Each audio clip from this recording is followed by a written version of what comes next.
when people ask me what I do, I actually watch cartoons like full time for a living.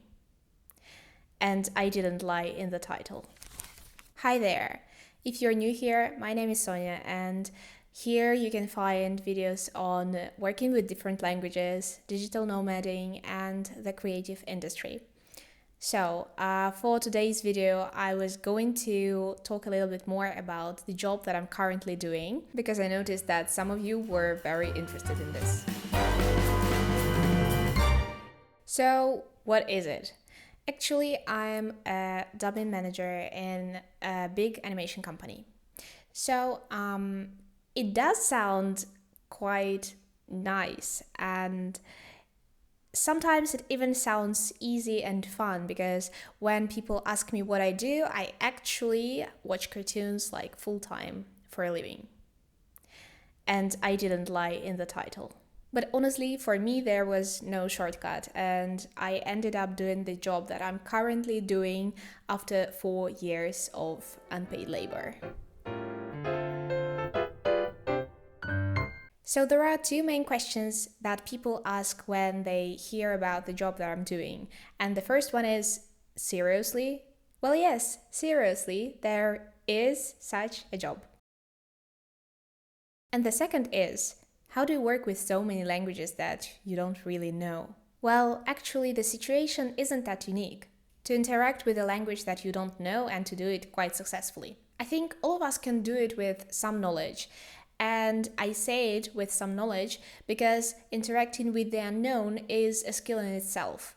And in order to do it successfully, you need certain qualities leveled up. And I guess facing the need to interact with a language that you don't know or you barely speak is something that can happen to anyone. For example, you got yourself into a corporate job with an international team where many languages are spoken, or if you somehow sneaked into the job interview and got the job even though you don't know the language that is required, and you still put it in your resume even though you skipped almost all the classes when you were in university, and now you're too invested into the job that you don't want to quit. You do you, but whatever. Or you're a small business that wants to reach a wider audience, or you just love to travel. The situations can be really different. And well, in my case, when it comes to interacting with languages, the dubbing manager's work involves working with text in the form of scripts and subtitles and with the sound. And in order to perform the job, there are several rules that I need to follow. And well, first of all is trust and check. Check and trust. You have to build a safety network, the pool of people or companies that you definitely trust when it comes to working with languages. My job is only possible when I don't have to worry about grammar or the choice of words most of the time. I do not switch off my discernment, but honestly, it would be impossible to do the job if I had to check every sentence in every language that I work with.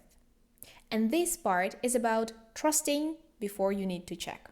Sometimes I just have to trust that the text in the language is exactly what it translates back to English in Google Translate.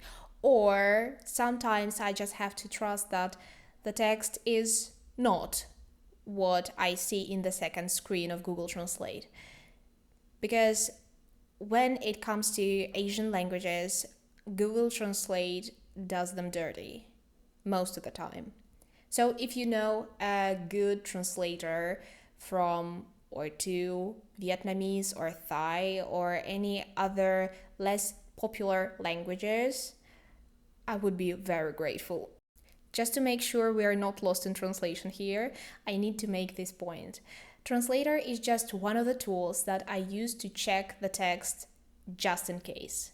It does not substitute the real human being behind the translation, neither does it substitute the person who knows the source material. The next rule that you need to abide by in this job is to be confident enough to ask questions, but to be cooperative enough to agree to other people's suggestions. There were so many times I was glad I double checked. I can't even count. Wrong country names, misgendering, missing some cultural or religious context, or, just losing a joke or two on the way. This actually cannot be avoided on the production stage when there is a lot of material and the time is reasonably limited. However, judging by the experience, these issues can be eliminated on the QA stage, and so many times they actually were. Which in turn means that I was confident enough in my knowledge of source material to be able to question something in the work of people that I trust. Remember the previous point. At the same time, we shouldn't neglect the second part of this rule. We should be willing to consider and to agree to other people's opinions, especially in the creative industry. And localization is partly a creative industry because people's opinions on how certain things should be translated into a different culture, into a different language, can vary. So you need to be cooperative.